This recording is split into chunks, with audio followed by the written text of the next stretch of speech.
What is up, Steelers Nation? Thank you so much for jumping on to another episode of All Steelers Talk. I'm Noah Strackbine, joined always by my man in the corner, producer Nick Belsky. Find us on youtube.com/All Steelers Talker. Subscribe anywhere you get your podcast. The Pittsburgh Steelers had themselves a day, and they did nothing. The news cycle in the NFL right now is red hot. It is not slowing down. And we're here, guys. We made it through. We got through to the other side. 1 month of pure hell with nothing happening, and all speculation has come down to this. It is almost the weekend. It's one hell of a hump day. And, well, the Pittsburgh Steelers, all of the minor this isn't going to work out. Oh, I can't believe they're going to end up with this guy. Oh, this isn't going to improve. We're here. And it just got so much better than expected. We're diving into all of the news, all of the expectations for a deal for Justin Fields that is supposed to be much cheaper than we anticipated up to this point. And you know that All Steelers Talk has some sources on the inside telling us everything we need to know about everything that's happening. Nick, it's been one hell of a day, my friend. This is what we're here for. This is what we live for. This is what we do this for. How you feeling? I hope you're feeling as good as I am. Does the word chaos mean anything to you? Because I feel like the Elmo meme today. Not just the NFL, but for those who care, it's the NHL trade deadline this week, and that's blowing up. It is championship week in college basketball, and March Madness is starting. I feel like I don't have enough eyeballs to consume all this sports content, even if it's just coming from the NFL. A crazy day, and I am pumped to jump into all of it with you. Yes, me too. It is the day we're waiting for. We were waiting all week, saying it's coming, moves are happening. The Steelers have not done a single thing. Let me tell you that. Haven't done anything.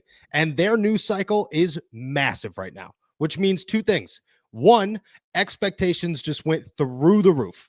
And two, they still have much more to do because they haven't even gotten started, but they're not going to do nothing. They aren't going to do nothing at all. Let's start with the biggest name that there is. The one that, came as a massive surprise to all. Has easily the biggest name on the market right now. Surpasses Deebo Samuel if he was still out here. Surpasses Cooper Kupp, who is still available. Surpasses all of the other names who hit the wide receiver market today as free agents, even the surprising ones. That is DK Metcalf, who, according to reports, from me and Rappaport, Adam Schefter, Tom Pelissero, and everybody in between, is exploring a trade. And the Seattle Seahawks, well, they're open to one. They are open to moving on from their 27-year-old wide receiver, who will be 28 by the start of the season, who has 1 year left on his contract worth $31.8 million. Who, we'll dive into price, but I don't know if you slap a price tag on this guy that you don't feel comfortable with when it comes to looking for a wide receiver. DK Metcalf becomes available, shocked everybody. It was in the midst of Tyler Lockett being released, Christian Kirk being released, and we'll touch on both of those here in a second. Boom, big explosion happens. It is DK Metcalf. Shortly after, TJ Watt's price tag went through the roof with Max Crosby, and it almost felt like nobody cared because DK Metcalf is available and all these teams want him. We'll obviously tie this to the Pittsburgh Steelers. They were linked to DK Metcalf last summer.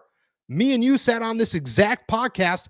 I sat in the conference room at St. Vincent College. I remember the day as clearly as I could remember it, talking about how out of Tyreek Hill, Brandon Ayuk, and DK Metcalf, the name that made the most sense outside of Ayuk, who they were already chasing, was DK Metcalf. The name that maybe, if things just really went awry, the Steelers could get their hands on, it was DK Metcalf. Well, just like Brandon Ayuk, it's been a whole year, but they might be able to get their hands on him. I, for starters, would pay anything for DK Metcalf in a reasonable one pick range. I'd hand him the 21st pick in the draft with ease. I'd hand him the 21st pick and a third round pick with ease. I'd hand him a first-round pick and maybe next year's second-round pick with ease for DK Metcalf. People will say, oh, you don't want to spend that for a wide receiver. You spend it for the wide receiver. This is not a nobody. This is a guy whose worst season in the NFL was as a rookie with 900 receiving yards and 7 touchdowns. That is a guy, he's a player who, if Justin Jefferson and Jamar Chase did not exist, would be a first-team All-Pro every single season. That is who DK Metcalf is. I mean, it's no question the Steelers should make some phone calls. It's more a matter of how much do you bend before you break if you're Pittsburgh. And I'll tell you, I'm pretty folded. If I'm the Pittsburgh Steelers, I'm as close to snapping as possible before I get off that phone and say, never mind, this isn't going to work out. I'd give it all for DK Metcalf in a reasonable range, but that reasonable range definitely includes a first-round pick, and I'd feel very comfortable with it. DK Metcalf, I mean, you saw it. You had a reaction. What was it? What are you willing to give up for the guy? I hate to rain on your parade because you're in an all-time roll right now, but if the Steelers are interested, which they should be, and like you mentioned, if a phone call hasn't already gone through from Pittsburgh to Seattle, there will be one in short order. Yes. But that's going to be the case for a lot of other franchises. 100%. We sat on the All-NFL Talk debut yesterday and talked about how desperate the New England Patriots are to bring in a guy for Drake May. They're going to be all in on this guy too. Now, are they going to be willing to give up the draft capital, seeing as they have more holes than Pittsburgh has bridges when it comes to their NFL roster? Yeah, that's a question. But there's also going to be a lot of other franchises that are in the running for DK Metcalf. And Omar Khan doesn't strike me as somebody who's going to go as far as you just mentioned, going to go as far as saying, what do you want? Because I'm going to bend until I'm completely folded before I break on DK Metcalf. Let's not forget, Omar Khan is somebody that never wants to come out on the bad side of a trade, that always wants to say, I'm going to be patient.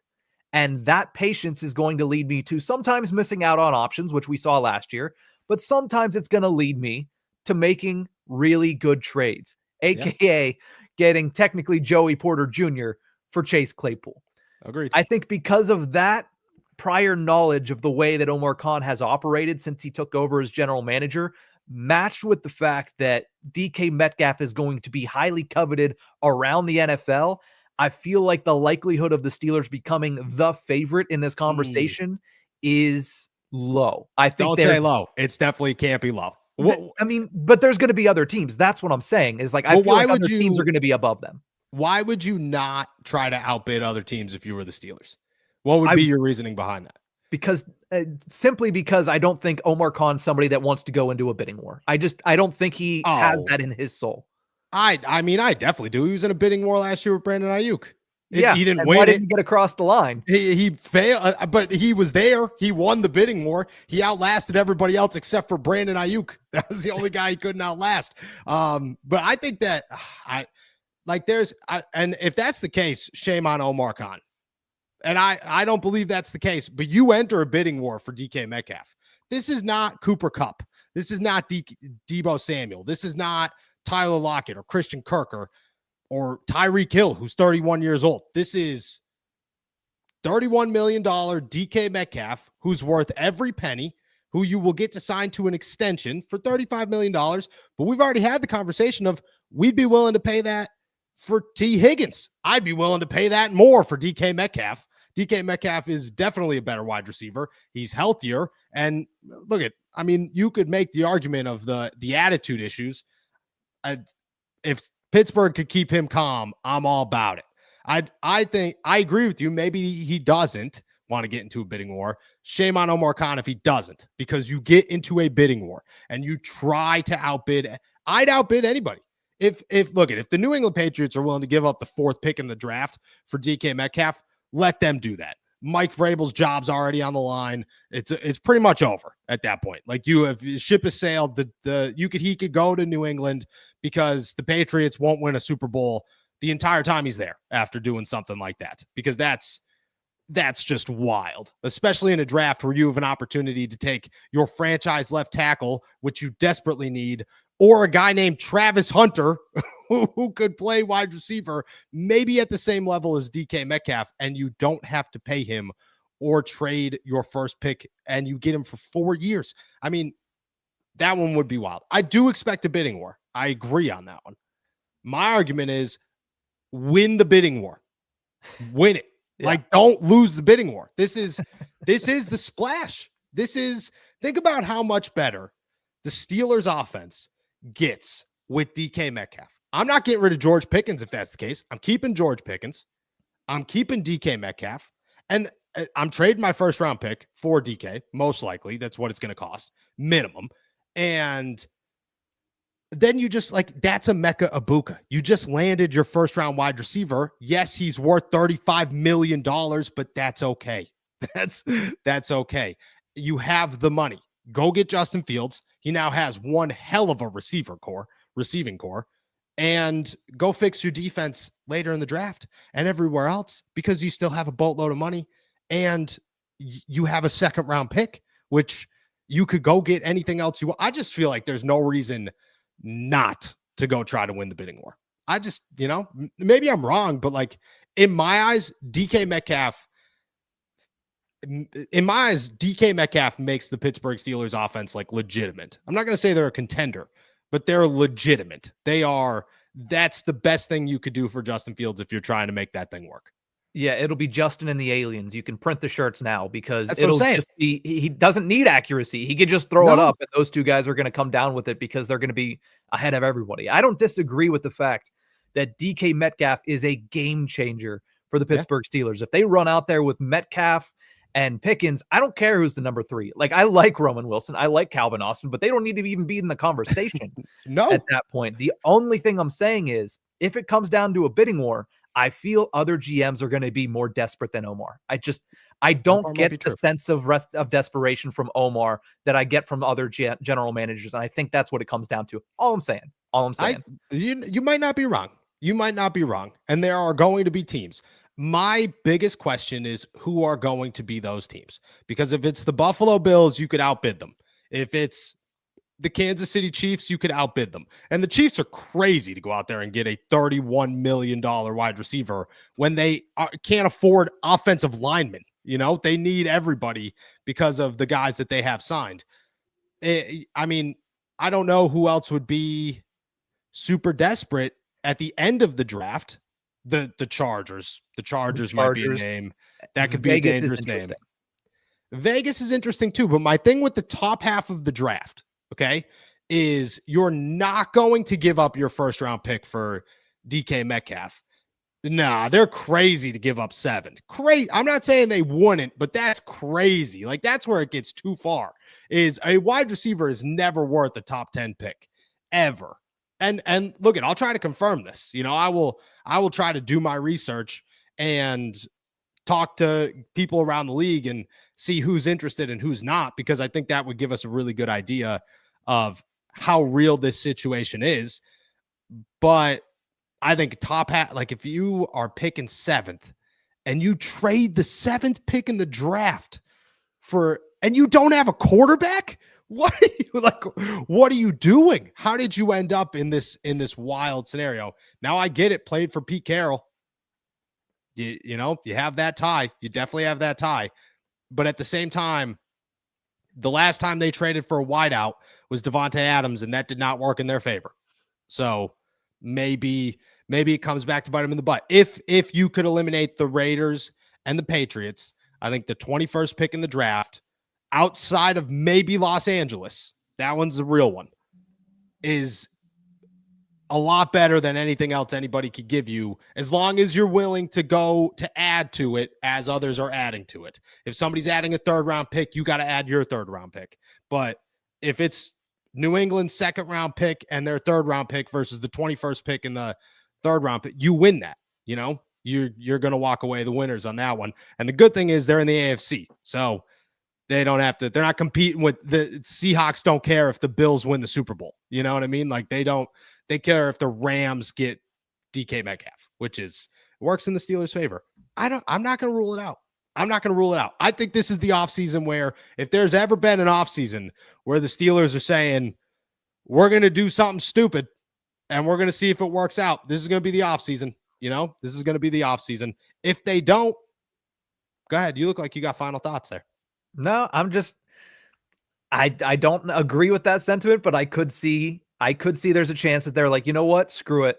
What can we do? TJ's not getting any younger. Cam's not getting any younger. Mike's not getting any younger, but also Mike's not going anywhere. So I don't think that even plays a factor into it. But maybe Mr. Rooney's not getting any younger. Yeah, maybe just maybe get that desperate. They've been saying that they are, but they haven't been following suit as the summer rolls on. Maybe this is the year that they actually follow suit with that desperation they've been talking about in that first 2 meetings after they get bounced from the playoffs. They tried last year. They were willing. Like, that's the thing, is people say they didn't pull it off. They pulled it off. Brandon Ayuk said, no thanks, pal. I already bought my house here and my parents' house here. Like, that was a losing battle from the jump. I don't know. I'm not going to say no. Never say never. And I've seen the Steelers do wilder things in dumber areas, So why not go out? I mean, they drafted Kenny Pickett with the 20th pick in the NFL draft. Okay. They didn't do that because that was the smart move. They did that out of desperation. Maybe the 21st pick goes to DK Metcalf out of desperation because they need a wide receiver. Who knows? If they don't, 2 other names became available. Tyler Lockett, Christian Kirk. Of the 2, everything I heard in Indianapolis, everything I heard at the NFL Combine was Christian Kirk is staying in Jacksonville, that the Steelers have lost all chances to get Christian Kirk, who makes a lot of sense for them. I think of anybody who's on the market right now, Darius Slayton's the name that we have heard, but we heard him before today, which means that maybe the Steelers have readjusted. They had no hardcore plans. They were, a broken collarbone away, hours. They're hours away from making a trade with the Jacksonville Jaguars for Christian Kirk. Didn't happen. Now he's available. I would imagine he's cheap coming off of a year with a broken collarbone where he was only set to make, I think, like $18 million or somewhere in that neighborhood. That number's definitely lower now. Tyler Lockett's the other name. I think Tyler Lockett makes sense for the Steelers. I think he takes away the pressure to go trade for Cooper Kupp, but I don't think he does anything more than that. I think he's better than Cooper Kupp where we stand right now. Just like, health-wise, reliability, the whole nine. Taking nothing away from Cooper Kupp, but Tyler Lockett will stay on the field for 16 games and give you a pretty decent production. I think that's worth it for a veteran. Christian Kirk, I think, is, maybe I'm wrong here, but Christian Kirk feels like the name that if you were going to guess who the Steelers signed right now, it's going to be Christian Kirk. Yeah, it feels like there's 3 ways to go with those names that you just mentioned. Cooper Kupp gives you the biggest upside, but the biggest risk. Who are the other names that I'm thinking of? Christian Kirk gives you like the best in between. Mm-hmm. And the other one that you mentioned is more like, and Tyler Lockett gives you not a lot of upside, but a very high floor. Kirk feels like he's the middle of all of that. And that's why I think you saw the Steelers as interested and as close to acquiring him as they were late last season. And I think that's why a lot of people, including some Steelers, have said that he might be their best option right now. With all of the wide receiver moves that happened today, there's only one that has been commented on by your favorite Steelers' favorite Steeler. That is very true. We could pull that up. Deshaun Elliott never sleeps, man. He never stops working, even when he's not on the field. That man has already started saying, hey, dude, come to the Pittsburgh Steelers. And Kyle Allen, who's sitting there above him, said somebody's going to be lucky to have him. Well, Kyle, hopefully the Steelers get you back and Christian Kirk, if that's how we got to do this. But Deshaun Elliott, my man, that guy never sleeps. He never stops. He works harder than any of us trying to get Pittsburgh. He is practically Omar Khan. If the Steelers don't have a GM the day that he retires, he might get the job. Looking to get him. I think Christian Kirk, like you said, gives the Steelers the perfect middle ground to where it's okay for a wide receiver too. I don't think it raises their bar any.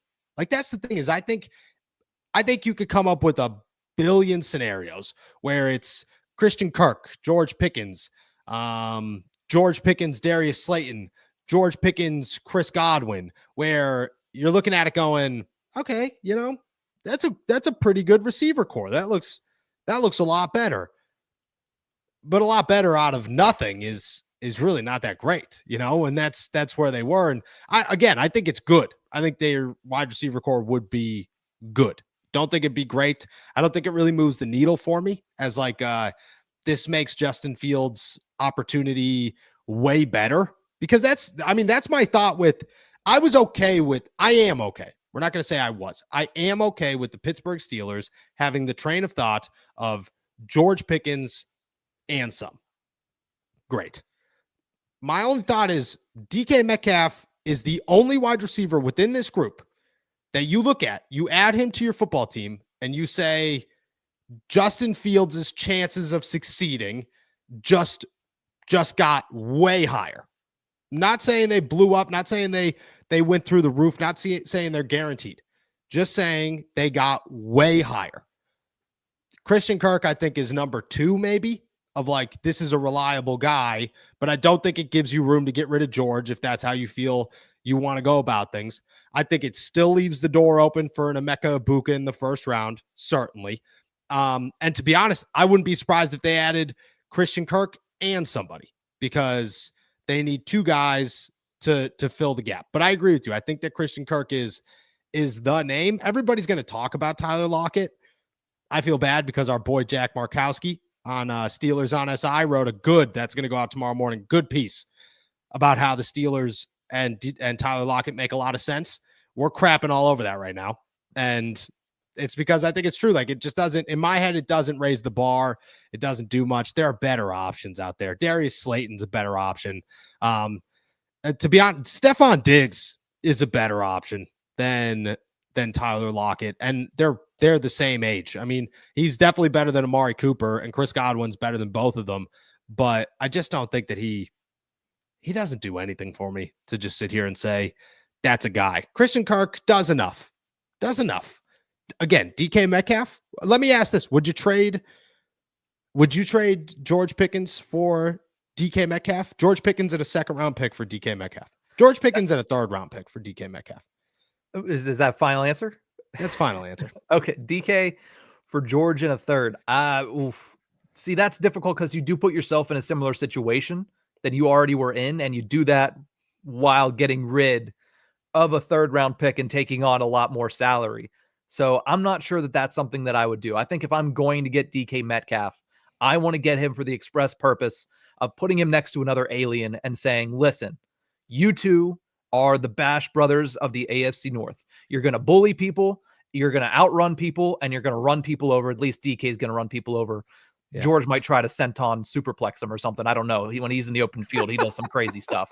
But if I'm getting DK Metcalf, it is to complement George Pickens and to have one of the best 1-2 punches, which is really not a 1-2 punch. It's a 1-1 punch for the Pittsburgh Steelers. I understand that, you could move on from George, bring in DK, and you're exchanging issues off the field while bringing in somebody that has done it for a much longer period of time.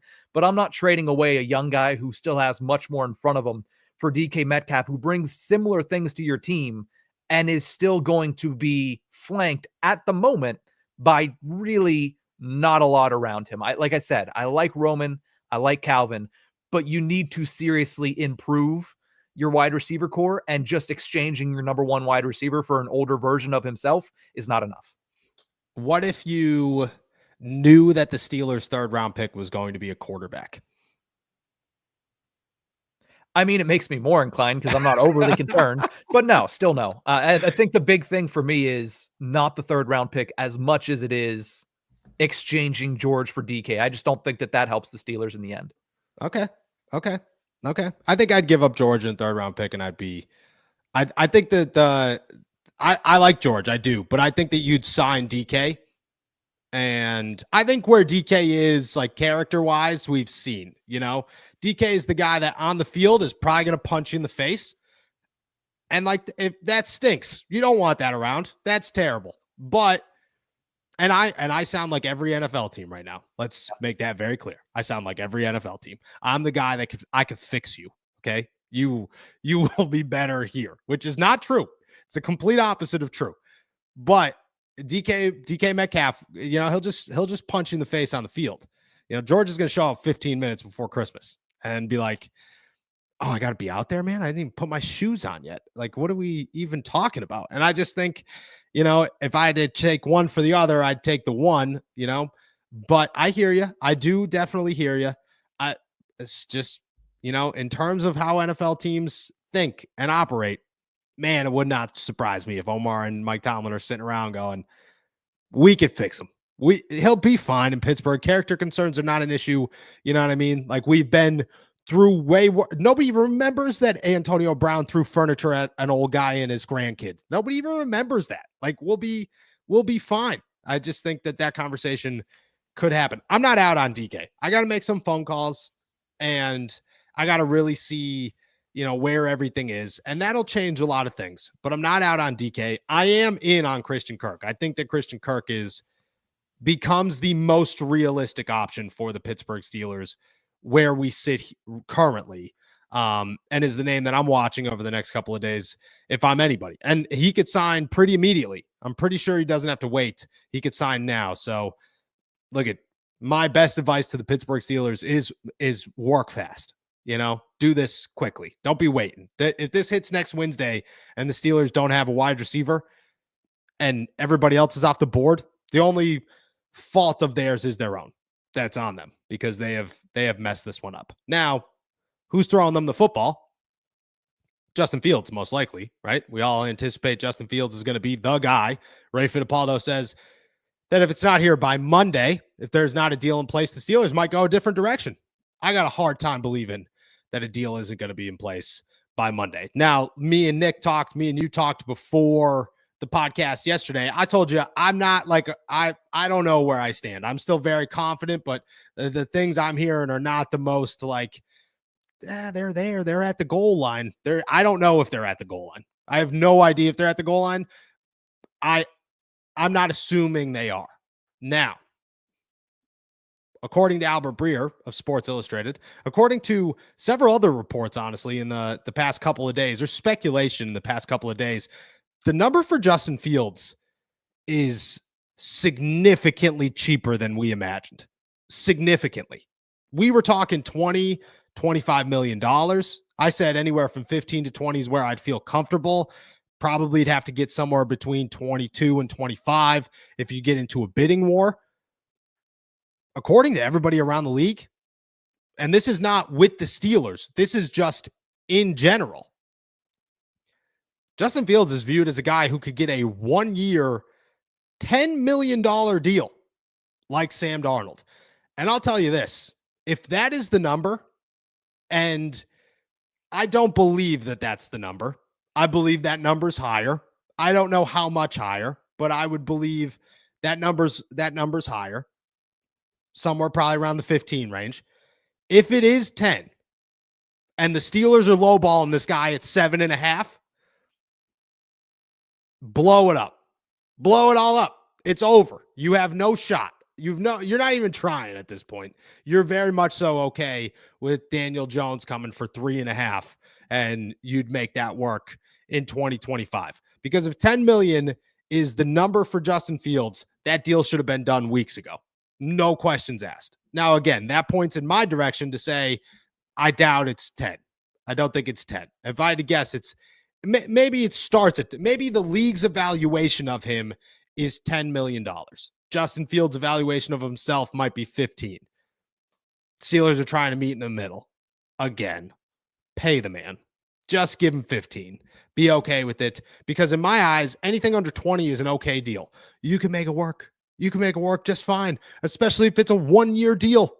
But I think it's 2, and that's probably where the Steelers and Justin are getting tied up if it is 10, is the fact that the Steelers are probably saying, oh, we'll give you 2 years, $20 million. Justin Fields going, that's never going to happen. Sorry. We'll go 2 years, $30 million. That sounds great to me. And maybe there's some negotiation there. I don't think it's 10. I don't think it's 10.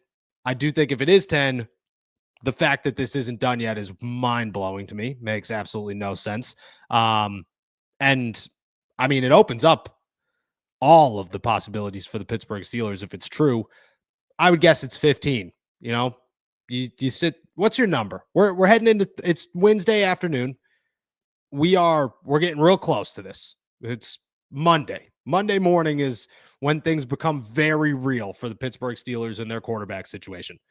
Where's your number? Where is their number? Not your number of it's going to happen. Where do you think their number is currently? I think their number is probably closer to 15, like you said. I think Justin probably wants closer to 18. Okay. I think that's where Justin wants to start. If I had to guess, again, I feel like the $10 million from Albert Breer, like, happy birthday, Justin. Albert just slapped you across the face, because that's in no way, shape, or form close to possible. I read that. I read that and I was like, no. And then the comparison to Sam Darnold was asinine.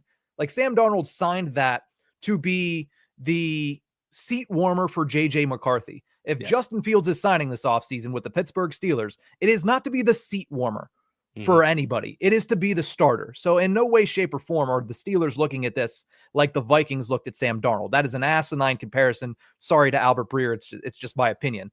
But $10 million is a slap in the face. Like, if the Steelers offered that to Justin Fields, no wonder it's taken this long. But I think that, to answer your question, the money is probably Steelers want it to be around 15. I would imagine Justin wants it around 18 to 20. And if that's the hang up, again, like you said, pay the man.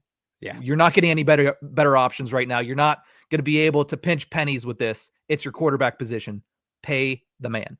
Yeah, no questions asked. $18 million, I'm totally fine with. 20, you want to negotiate them down to 18? Fine. I don't care. But it's $2 million. You don't have needs, guys. The Steelers don't have needs. They have a wide receiver. Go get DK Metcalf. He's $31 million. You could spread it out. TJ Watt's cap is going to go down once he signs a ridiculous extension, because Max Crosby just got paid. And we all know TJ Watt and his agent are sitting there going, all right, what's the number before I have to barge into Art Rooney's office again, slap my fist down and go, let's just do it. Who cares? Whatever. What's that number? And I bet you it's starts at 35, ends at 40, somewhere in that ballpark.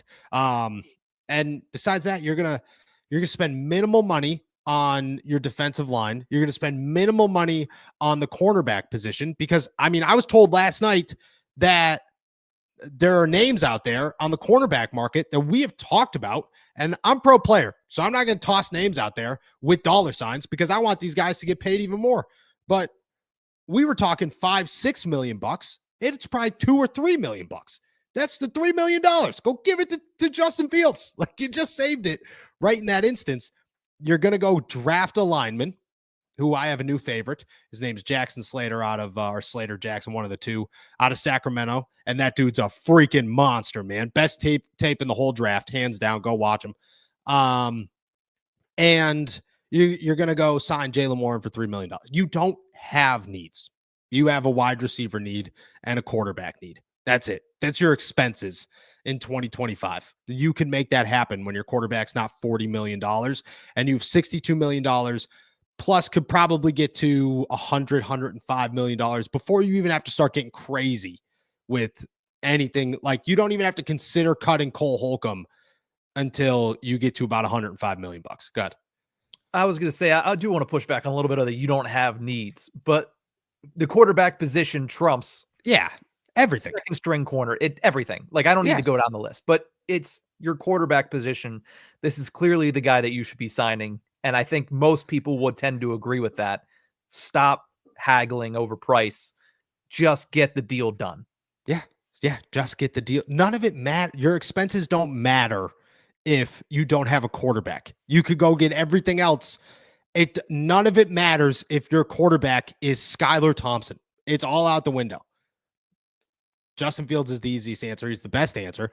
Go sign him. If that number's 25 and you're negotiating it, totally different. But there are no indications that it's that high. And until there is, I'm going to be with you at that $18 million mark. And I think that's a good number. I'm comfortable with that number. Steelers should be comfortable with that number. And when it comes to expenses, like, I agree. But even when we did our thing, it came down to, I think, $66 million. And we had them like signing DJ Jones.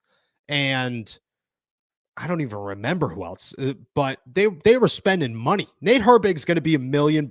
You had them spending $30 million on T. Higgins in that And you could keep that. Go spend $31 million on DK Metcalf. That's totally fine. Like, I don't even care. And you're still going to save. Justin Fields was $20 million. Chris Jones was like 8. Okay, that's gone because they're going to draft a defensive tackle. They're not going to sign one, most likely. And if they do, it's going to be cheap. He's going to be a cheap guy. They're probably going to bring Nate Herbig back. That makes way too much sense. And they love Nate Herbig. And everything I heard in Indy was that they love Nate Herbig and that he's been around the whole time. So why wouldn't you bring him back? That's $1 million. You are not spending more than the vet minimum on Nate Herbig. And everywhere else is just, they just have money to spend. So you want to know where you should spend it? Reasonably on the quarterback, which reasonably is $18 million. I agree with you. All right. We talked it all. It's been a wild day. And it's just getting started. It's not even Monday. Like, we haven't even started yet. I'm shocked that nothing's broke while we're on this podcast. But we're halfway through it. So you never know what's going to happen. With that said, that's everything on our agenda, which means we're going to start answering some questions. We're going to finish off the show the same way we do every day. So make sure if you got them, toss them in the chat. First off, shout out to all our members. The call-in show today was incredible. If you did not get to check it out, go check it out. I wish I had names because there's so many names. But if you didn't hear the rant about whoever I talked off a ledge last week and my man coming back with vengeance 2 weeks later, greatest call I've ever had in my life. So you made my whole day. I texted my wife your voicemail and just said, you have to listen to this because it's awesome. So appreciate everything. Appreciate all the members. Appreciate every one of you guys. Toss your questions in the chat. We'll get to them. Nick, what do we got? Before we get started, there was one thing that happened since we started. Oh, okay. Not pertaining to the Steelers, but pertaining to the AFC North. Joel Bitonio returning for another season with the Cleveland Browns. That stinks for him, man. Stinks for him. Does that indicate Myles Garrett's coming back? I think you got to ask Myles Garrett. I think that was the big thing is Joel was like, if we're not contending, I'm not coming back. Well, you're not contending without Myles Garrett, pal. That's just not. Maybe he was just moved by Shadur Sanders' performance at the combine. Who knows? He didn't perform at the combine. So that's right. Never mind. I don't know what Joel's doing then. It's bad times. Shout out Joel. Shout out Joel, man. You just needed that paycheck. Shout out. Let's start off with Smooty Booty here. Appreciate you as always. Says, just got word that I'm going to Navy boot camp in about a month. The Steelers better not do anything crazy before I get back. First off, thank you and best of luck out there. We'll all be rooting for you. No doubt about it. When it comes to the Steelers doing nothing crazy, they are definitely going to do something crazy. You're gone. You're leaving in a month, which is just before the NFL draft, which is, yeah, you're going to miss some stuff. You're going to miss some stuff. Thankfully, you know what I mean? We'll break it all into clips and we'll try to make it real nice and easy for you, but you are going to miss some stuff. That's all right. You know, you're doing something good. So we're rooting for you. I'll text Mike Tomlin, let him know. He definitely doesn't have my number and I'm not going to act like I have his, but you know, next time we're at dinner, I'll be like, hey, you should not do anything for a whole month. Just, you know, America reasons. That's why. So, well, and you have to tell him the reason. You have to say, because Smooty Booty is at boot camp. I think he'd actually like that. I think he'd be like, you know what? Maybe I'm going to listen now. Maybe I'm going to listen. Let's go down to Miguel, who says, so if the Steelers get Metcalf, do they move GP or keep him as wide receiver too? Could probably get at least a second for GP, and also says the Bears need a little upkeep. Yeah, a little bit, boys. I need to trim it. We're getting a little shaggy. You got to see nope, you can't see it. I got hair in the back, dude. It's getting real. I'm full lumberjack these days, which you know, it's all right. Friday though. Friday's you gotta time them out. I was ready to go before the NFL combine, and then my barber had something pop up, had to cancel it. So I had to go to the combine all nasty. And, you know, we're just here. We're trying. We're living life. When it comes to GP, I think that DK Metcalf definitely forces the Steelers' hand a little bit and tells them we could move on from GP. I think that's the realistic gets when it comes to a GP trade is the DK Metcalf move. If DK Metcalf gets traded to the Steelers, it's the first real excuse Pittsburgh has to move on from George Pickens. Will they? We have no idea. But I think that's the first time that becomes like it's been a thought. Excuse me. And, I've said it a number of times that it's probably more likely still that the Steelers get rid of George if it's between extending him or trading him. DK Metcalf is the first time where like you have a reason to actually find a trade. And I think he could go for a first round pick. Let's jump to Demetrius, who keeps the DK talk rolling, says DK and a fourth for George Pickens and a third. Then you sign Christian Kirk for 3 by $45 million. So $15 million a season. Do you think that is plausible? And would you do it? I'd sign Christian Kirk for like $10 million a season. And yes, I think that would be, I don't think it's super plausible. I think George Pickens and a third is more reasonable. I think DK Metcalf has George Pickens beat. I would say like just entering the word significantly, just kind of breaking that threshold where it's like, okay, like DK is, he's a 2-time All-Pro, this guy, or second team All-Pro. This guy's a 2-time Pro Bowler. Like in 5 years, he's had 3 1,000-yard seasons. Like that's the other 3 were 986, 965, and 900. This dude's insane. The least amount of touchdowns he scored in a season is 5. That's George Pickens scored 5 touchdowns last season. It was a good year for George. I think that in the NFL terms, he's viewed a little bit higher. And because of that, I think it'd be DK for George and a third. But honestly, I wouldn't be mad at all about DK and Christian Kirk being the Steelers wide receivers in 2025. Let's jump to Maddie, who says, Noah and Nick, what's going on, guys? I feel like we are going to miss out on quality wide receivers if we don't sign a quarterback. Is it the Steelers? Is it Justin Fields' side? I'm about to go full GP crash out. No, I don't think I don't think it's either side right now. I think it's a mixture of both, and I think they're just trying to find that number. I do think that they are trying very hard to get that number in and to get that deal in place by this week. I also think that they're going to get a little bit desperate when it comes to this weekend if there is no deal in place. I do feel that there is a chance that a rare Pittsburgh Steelers kind of give in moment could be coming with Justin Fields if Sunday approaches and there's no deal, because they do not want Monday at noon to hit. They are super anti let this guy talk to any other team. And because of that, I would imagine there's a little bit of desperation that is brewing, which gives the Steelers good odds to get something done. I'm still in favor that it's going to be Justin Fields and that they're going to get it done before Monday. I'm not going to say I'm promising that, but that's where I stand in terms of expectations. Let's jump to Doug, who says, I read that Tyler Shaw, Louisville's quarterback, is now on the table. What are your thoughts on him, if any? Yeah, I think he's interesting would be the word. He developed quite a bit his last 2 years of college, and he's dealt with some injuries, but I think if he didn't have those injuries, he would be a lot higher on this draft board. So I think he's got a good arm. I think he's just athletic enough. He processes the field well. I think his time at Louisville was somewhat impressive, to be honest with you. And he's got like the basic skills of a quarterback. In my eyes, he's better than Kyle McCord, and they're similar to each other. So I like Tyler Shaw. I wouldn't be surprised if the Steelers have their eyes on him. I did ask if he met with the Steelers at the Combine, and he gave the generic, I'm not going to tell you who I met with. And to be honest with you, I don't like that answer. So I was a little turned off, but I still think he's interesting. Yeah, keeping the mystique about Tyler Shaw, a fourth-round quarterback. But, what are we doing here? Just tell me who you met with. I want to know. I always want to know.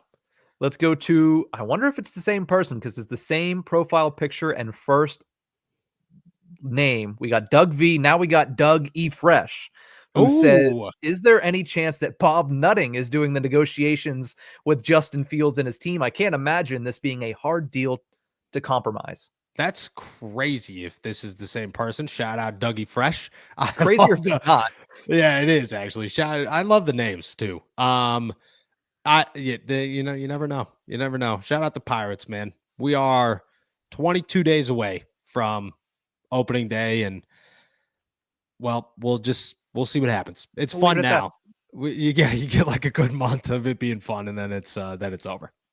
Yeah, I'll be excited on Paul Skeens Day. And outside and Jared, you know what? I'm just a Pirates fan, and Paul it's Skeens, unfortunate, but I am. Paul Skeens versus Aaron Judge, round 2, opening day at PNC. So that'll be a good time. That'll be worth it.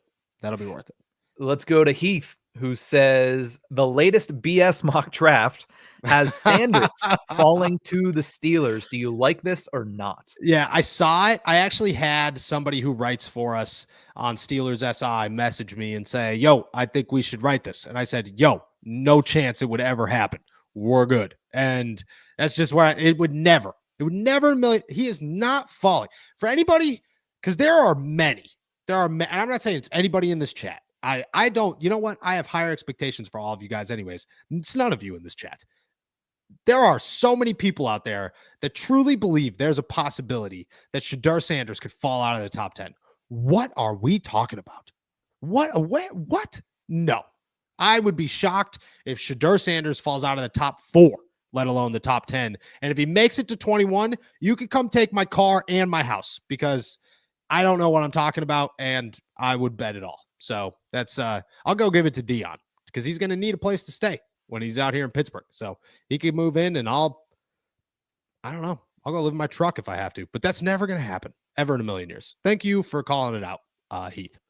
Let's go to Pittsburgh Hornets, who says, do you think Fields' agent has an under the table or has had under the table talks with the Jets? If so, what do you think the Jets would pay Justin Fields? I don't think they're real under the table when it is the NFL like, this is the thing, dude. This is the best way to explain this. Agents have players on every single team, which means the conversation starts with, hey, how's, Garrett Wilson looking? Good. That's good. All right, let's talk Justin Fields real fast. You know what I mean? If this guy, let's just say you guys are in the market for a quarterback, what's that look? It's like the Jacksonville Trevor Lawrence Steelers phone call. Like, Omar Khan did not call anybody, but that doesn't mean that somebody wasn't sitting at a table at the Super Bowl talking to somebody from Jacksonville saying, what do you think? What do you think you guys would even think about giving up for Trevor? Like, what do you even think that would cost? In a hypothetical, those conversations always happen. I would say the Jets are probably right around that $20 million mark. If people are talking $10 million, I think my $25 million slate has dipped. So I would say probably about 20. I would say 20 is a good number. Let's jump to Grayson, who says, hey, Noah, I appreciate you putting up with my drunk calls for the Wednesday morning shows. But what do you guys think about this receiver room? Pickens, Devontae Adams, Chris Godwin, and then Roman Wilson. So moving on from Calvin Austin would be my first big question. I like Calvin Austin. I think he's got so much potential.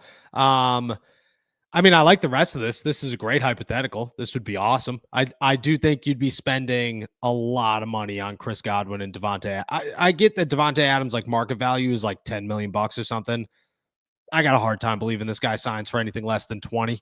And Chris Godwin's going to be somewhere close to 30. So I think it might be a lot of money for some wide receivers. I love the room. I think the room is great. I just don't know if financially it's going to make any sense. And when it comes to the drunk phone calls, today's show was incredible. I had such a massive migraine going into it, and by the time it was over, I was just so blown away listening to all you guys that I felt totally fine. Like, day was made just by joy. So thanks. Appreciate all you guys. Let's jump to Hayes, who says, if you could have your way with what our running back room looks like at the start of the season, what moves do you make? I'd re-sign Jaylen Warren. I would draft a running back in the second round. And let's say in a perfect world, Quinshon Judkins, Trey Henderson, and Caleb Johnson are there. I'm going Trey Henderson. I think I'm really high on Trey Henderson after, I kind of got to point it out that the Steelers like Trey Henderson. So I dove into Trey Henderson. I like Trey Henderson. That dude's got some serious upside, some serious juice. That guy's got some serious juice. And then, to be honest with you, I'd double dip later in the rounds, and I'd go get RJ Harvey's a speedster with hands. I like him. I like Dylan Sampson out of Tennessee. I think he's really good too. I think Martinez out of Miami, if he falls to like the 5th round, could be an option for the Steelers. He's more of a power back, and I like that a lot. I think I'd go that direction and double dip at running back if I had a say in the matter.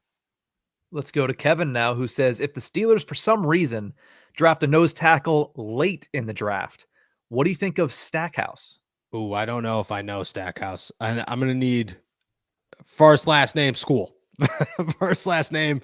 I got the position and school. I'll look into him for sure. Georgia defensive line, Nazir Stackhouse.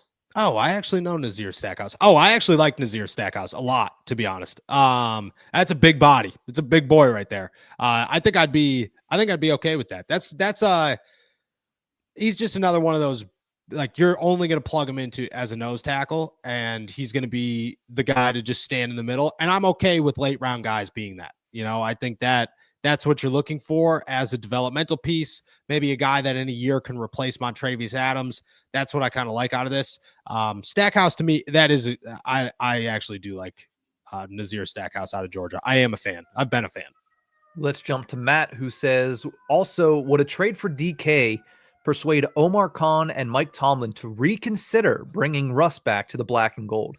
No, it would not. If anything, I think it would push the Justin Fields narrative a little bit more. I think they'd look at it and say, we got the wide receivers. Let's go get our young quarterback and see if he can make something happen. Let's go see if this could work out. Because Justin was 4-2. Like, he could win football games.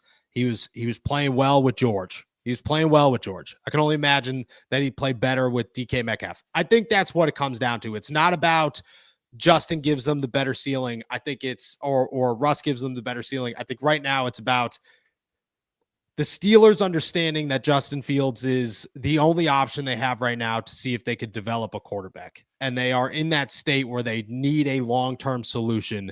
Justin Fields is that possibility. So they're just going to, and that would only boost that more, as they would look at it and say that possibility is much higher because Justin's got some serious weapons around him. Let's go to Andre, who says, why aren't the Steelers trading lower draft picks for offensive linemen like the Chicago Bears are? They don't really have to. They have an offensive line. I think, I'm telling you, I think Nate Herbig is the perfect re-signing for them to compete with Mason McCormick. I think he's starter worthy in the NFL. There is no other position that you're going to go and get. Troy Fautanu is your starting right tackle. Zach Frazier is your starting center. And Broderick Jones is your starting left tackle. The Steelers got to see if that works. They don't have another choice. Like, I get everybody wants to say, like, they're not that good. They're all very young, and you have to see if they could develop, because if they can develop, it's the best case scenario for your franchise, both right now and long-term. Like that, you want to go win a Super Bowl, have a great offensive line, and go talk to the Eagles about the difference that makes in getting a guy like Nick Foles to the Super Bowl, because it works really well. So, they have the pieces in place. They should not be going out to get big name guys. Let's go to Noah, who says, if Ashton Jeanty falls to 21, do we pull another Najee? Yeah, and he's 100 times Najee Harris. That's like drafting Saquon Barkley at 21. Yeah, easy. Now, in my eyes, Ashton Jeanty is probably the 5th best player in this draft. I think he is. It's Abdul Carter, Travis Hunter, Will Campbell. I think there's an argument for Mason Graham, and then it's Ashton Jeanty. In my eyes, that's the 5 best players in this draft class. Let's go to David, who says, Nate Hobbs or DJ Reed, who can we realistically get to help our secondary?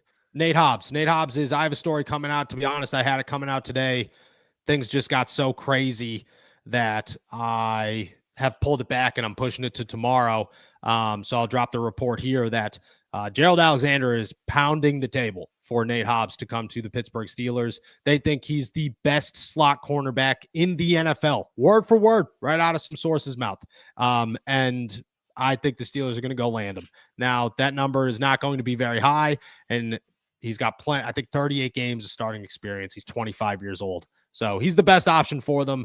He's an inside guy, but that's the guy who, if I'd take a guess at who they're signing, he's the only one that I feel very confident about. All right, let's go to the next question here. When can teams sign free agents? I thought it was the 12th, but I just saw the Raiders signed an offensive lineman. Yeah, so it works differently. So if you're a veteran who has been released by your team, you can sign whenever. Once you have to be past your rookie contract. If you are released beyond your rookie contract, you're fine. But you have to be released. Your contract can't, if it expired, you're a free agent, which means that you can't do anything until the 12th is the yeah, until the 12th. The legal tampering period starts Monday. So teams can start negotiating with guys on Monday, and then they can actually sign them on Wednesday. Most deals get done on Monday. But if you are a veteran who was released early from your contract, you can sign at any time. Let's go to Renee, who says, hey, Noah and Nick, which free agent signings would you like to see next week by the Steelers? Greetings from Stuttgart, Germany. Hey, shout out. Appreciate you. I mean, outside guys. We'll stick with outside guys. Nate Hobbs, a wide receiver. Like if we're only going signings, Darius Slayton. I still think I'm going Darius Slayton over Christian Kirk. Like I still think I like the upside there, but Christian Kirk's totally fine in my eyes if that's the route that you'd like to go if you're the Pittsburgh Steelers. Wouldn't mind Javon Hargraves, depending on the price. Wouldn't mind Javon Hargraves. And then I need a safety, but I'm having a hard time coming up with the right safety for the Steelers. When it comes to inside guys, Jaylen Warren, Dante Jackson, Nate Herbig, big on all three of those guys. That might be it. Those might be the ones that I'm. Oh, Ryan McCollum. I like the Ryan McCollum move. I think that him at center is pretty good. He's a guy that he started 2 games last season and nobody realized he was out there. So that's very impressive for a dude who people didn't realize who we forgot was on the roster for like 2 days when he made the roster. Yeah, it's exactly what you want to see out of your third string center going into the year. It's the back exactly. He can start multiple games and not be a detriment to your offensive line. Exactly.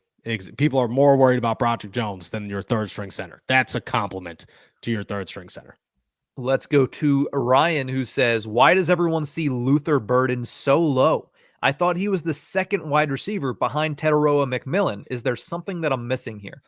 I just have not been that high on Luther Burden or Matthew Golden. Like I just think Emeka Egbuka is the total package. He's got the size, he's got the route running ability, he's got the speed, he's got the character, like he's got the reliable hands. To me, that's just everything you're looking for. I think Luther Burden is fine, but I think he's a little bit undersized, and the Steelers already have a couple of guys who I don't want to say do the same thing, but I just think Emeka Egbuka has more upside. That's my thing with Luther Burden. Nothing about Luther Burden to me flashes to the point of he has to be the guy. You know, McMillan is such a freak that you're looking at it going, this guy does incredible things on a weekly basis. He could probably transition that into the NFL. Egbuka is, I think, the most well-rounded wide receiver in this draft. And I think because of that, it's going to transition. And he's been like that his entire career. When it comes to Burden and Golden, I don't know. Like, to me, they don't strike me as top tier. These guys are definite talents in a draft class that isn't that loaded at wide receiver. So they should stand out more. Let's finish it off with Pittsburgh Hornets, who asks, what's your favorite live sporting event out of all Pittsburgh teams in a regular season game? Oh, that's tough. It depends. It varies. It varies. You can't pick one because any Penguins game is a great time. You know, hockey games are just fun. It's the best environment that you could go to because no matter what, guys, everybody's drunk and rowdy in the best way. You know, nobody's fighting. Everybody's just drunk and rowdy and celebrating and drinking stick beers and, you know what I mean, having a good time. It brings it. I think they still have RC Cola at PPG and nope. You know, Coca-Cola starting this year. I'm never going to hockey. I'm never going to a hockey game again. So that ruined that one for me. I'm all RC Cola, man. That brings me back to my childhood. What are you, like 30? Yeah, I am. And a good Steelers game, you can't beat a good Steelers game. You know, like there's nothing like the crowd at Heinz or at Acrisure Stadium when there's 2 minutes left and they have to go down and score against Baltimore, or the other way around, and something like TJ Watt hits a quarterback in a crucial play. I've never heard anything get louder. So that would be my go-to. But outside of these, I'll finish it with this one. Outside of Pittsburgh, there is nothing that comes anywhere close to a rivalry college basketball game at a big school. Nothing. I used to go to Syracuse games all the time, and I to this day some of the coolest things I've ever been at. So nothing beats college basketball. But Pitt doesn't count in that scenario. Can I say something that might surprise you about this question? Yeah. I would put the Pirates first. I mean, the on-field product is not the best, but something about the weather always, I mean, if the weather cooperates, a nice evening game on a Saturday night, really good food. Yeah. And that stadium, I enjoy a baseball game. It's more social aspect because the team on the field has been bad for my entire lifetime. But do you stay the whole game? Yes, I stay the entire game for a baseball game. Watching baseball live is, again, maybe that's why I like it so much, because the team has been so bad and I've learned to enjoy all the other aspects of going to a live baseball game. But I would put a Pirates game at PNC Park as number one, just slightly above, in my opinion, tied Heinz Field, because I call it Heinz Field still, and PPG Paints Arena. Now, if we're talking about playoffs, I think sitting at the big screen at PPG Paints Arena, it's the best, deep into a playoff run, might trump all of them. I've never been to a Steelers playoff game though, so I can't speak on that. I mean, I've never been to one that they've won, so I can't either. But it's not fun the other way around, I can tell you that much. But yeah, there's nothing cooler than the big screen outside of PPG, especially when, I showed up and they were in the Washington series and I was like, wow, this is hockey. This is the coolest thing ever. So yeah, I agree with that. During the Cup final in 2017, I got there for games 1 and 2 to sit outside at 10 a.m. both days. That's insane. Actually, that is, worth it, but that's insane. We were in college, so we lived 5 blocks away. So that is true. Not much else to do. Except for go to school. But I hear you. That doesn't matter. It didn't harm me. It was 2 games. That's fine, dude. We're doing fine. We're okay. We're here on YouTube. Exactly. Yeah. That's a wrap for today then. Awesome. With that said, guys, we are heading out of here. Thank you so much for jumping on to another episode of All Steelers Talk. Make sure to subscribe to us on YouTube, youtube.com/All Steelers Talk. Check us out anywhere you get your podcasts. And as always, find all of our work at si.com/NFL/Steelers. Shout out to our members. If you are not a member, you can become one by hitting the link in the description below. And with that said, more chaos tomorrow. We'll be back with it. Enjoy another beautiful day in the Berg. Peace.